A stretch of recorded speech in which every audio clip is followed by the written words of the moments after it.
শুভ সন্ধ্যা। গুরুবারের সন্ধ্যাকালীন প্রার্থনায় মায়ের গৃহমন্দিরে গুরুদেব ঠাকুর মা স্বামীজির রাতুল চরণে আমার অনন্ত অবমি লুণ্ঠিত প্রণাম, অন্তরের অন্তঃস্থলের ভালোবাসা নিবেদন করে আপনাদের সবাইকে মায়ের গৃহমন্দিরে স্বাগত জানাই। বড়দেরকে জানাই আমার ভক্তিপূর্ণ প্রণাম, প্রাণের ভালোবাসা। ছোটদেরকে জানাই প্রাণের ভালোবাসা, আন্তরিক শুভেচ্ছা। স্বামী বিবেকানন্দ ধ্যানম। বিশ্বাচার্যং জগদ্বন্দ্বং বিবেকানন্দরূপিণং বীরেশরাৎ সমুৎপন্নম সপ্তর্ষিমণ্ডলাগতম জ্ঞানভক্তিপ্রদাতারং পদ্মাক্ষগৌরবিগ্রহং ধ্যায়েদ্দেবং জ্যোতিপুঞ্জং লোককল্যাণকারিণং। পরতত্ত্বে সদা লীন রামকৃষ্ণ সমজ্ঞয়া ইয়ো ধর্ম স্থাপনরত বীরেশং ত্বং নমাম্যহম। গুরুবারের সন্ধ্যাকালীন প্রার্থনায় মায়ের গৃহমন্দিরে সকল সদ্গুরুর শ্রীপাদ পদ্মে আমার অনন্ত অবমি লুণ্ঠিত প্রণাম, অন্তরের অন্তঃস্থলের ভালোবাসা, শ্রদ্ধাঞ্জলি, ভক্তি পুষ্পাঞ্জলি নিবেদন করিয়া আজকে ভিডিওটি আমি এখান থেকে শুরু করছি। বিবেকানন্দ পদতলে নিবেদিত দিব্য জীবন। স্বামী নিশ্চয়ানন্দ। শ্রীযুক্ত সুরাজ রাও, জন্ম 1865 খ্রিস্টাব্দ, মহারাষ্ট্রের অন্তর্গত জানাজিরার নিকটবর্তী দরিদ্র এক ক্ষত্রিয় পরিবারে। কর্ম ভারতীয় সৈন্য বিভাগে ব্রহ্মদেশে অবস্থানকালে একটি ছোট বাহিনীর নায়কের পদে। কর্ম উপলক্ষে মধ্যপ্রদেশের রায়পুরে স্বামী নিরঞ্জনানন্দজির সাথে পরিচয় এবং তার মুখে সর্বপ্রথম শ্রীরামকৃষ্ণ বিবেকানন্দের কথা শুনেছিলেন। 1897 খ্রিস্টাব্দে মায়াবরম স্টেশনে তিনি প্রথম স্বামীজির দর্শন লাভ করেন। এরপর পুনরায় তিনি স্বামীজিকে মাদ্রাজে বিলগিরি আয়াঙ্গারের ভবনে দ্বিতীয়বার দর্শন করেন।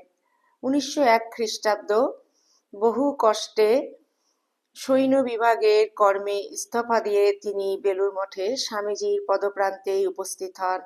অতঃপর কিছুদিন পর স্বামীজি তাঁকে কৃপা করে সন্ন্যাস দীক্ষা প্রদান করেন। স্বামীজির ব্যক্তিগত সেবাধিকার লাভ করে তিনি প্রাণ ভরে গুরু সেবা ও সাধন ভজন করতে থাকলেন। 1902 খ্রিস্টাব্দে স্বামীজির লীলাবসানের পর পরিব্রাজক বেশে চিরদিনের মতো মঠ ও বাংলাদেশ ত্যাগ করে চলে যান। পরিব্রাজক নিশ্চয়ানন্দ তীর্থে তীর্থে রমতা সাধুর ন্যায় ঘুরতে ঘুরতে 1903 খ্রিস্টাব্দে হরিদ্বারে কুম্ভমেলায় এসে পৌঁছলেন। এখানে স্বামীজির কৃপা প্রাপ্ত যুবক সন্ন্যাসী স্বামী কল্যাণানন্দের সাথে পরিচিত হয়।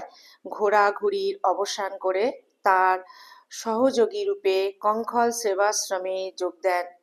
এখানে প্রতিদিন প্রত্যুষে একটি ঔষধের বাক্স ও পথ্যাদির জন্য কিছু জিনিসের একটি পুটলি কাঁধে নিয়ে কঙ্খল হতে প্রায় 18 মাইল পথ পদব্রজে গিয়ে হরিদ্বার ও ঋষিকেশের সাধুদের সেবা করতেন।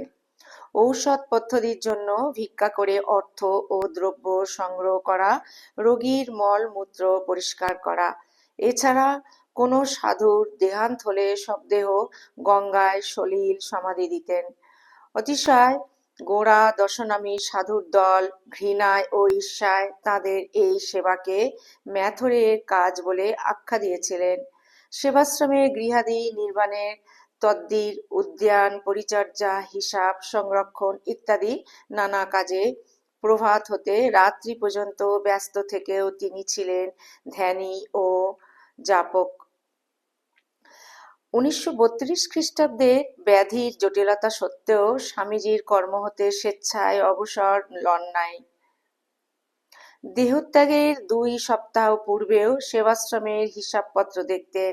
অবশেষে একটানা 30 বছর বিশ্রাম না নিয়ে সেবাযোগের পর 69 বছর বয়সে 1934 খ্রিস্টাব্দের 22 অক্টোবর সৈনিক নিশ্চয়ানন্দ তাঁর সেনাপতি বিবেকানন্দের আহ্বানে অনন্তকালের জন্য অন্য লোকে প্রয়াণ করলেন। ওম শান্তি শান্তি শান্তি। হরি ওম তৎসৎ। শ্রীরামকৃষ্ণার্পণমস্তু। জয় শ্রী গুরু মহারাজ জি কি জয়।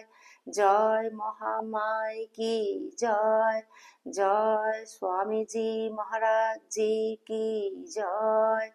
জয় গঙ্গা মাই কি জয়। গুরুবারের সন্ধ্যাকালীন প্রার্থনায় বিবেকানন্দ পদতলে নিবেদিত দিব্য জীবন আজ এই পর্যন্ত। ঠাকুরের শ্রীপাদ পদ্মে আমাদের সকলের অনন্ত অবমি লুণ্ঠিত প্রণাম, অন্তরের অন্তঃস্থলের ভালোবাসা নিবেদন করে আপনাদের সকলের সর্বাঙ্গীন মঙ্গল প্রার্থনা করে ঠাকুরের শ্রীপাদ পদ্মে নিবেদন করিলাম। ভিডিওটি আমি আজকে এখানেই পরিসমাপ্তি করছি। অন্য আরেকটি নতুন পর্বে আপনাদের সঙ্গে খুব শিগগিরই মিলিত হব। যদি বন্ধুরা আপনাদের ভিডিওটি ভালো লেগে থাকে, প্লিজ মায়ের গৃহমন্দির চ্যানেলটিকে আপনারা সাবস্ক্রাইব করে সদা মায়ের গৃহমন্দিরের পাশে থাকুন এবং একটি ছোট্ট লাইক কমেন্টের মাধ্যমে জানান আপনাদের কিরম লাগছে। জয়তু জয়তু জয়তু শ্রী শ্রী রামকৃষ্ণ শরণাম শরণ্যে। শরণাগত শরণাগত শরণাগত প্রভু তোমার সকল সন্তানের সদা সহায় থাকিও।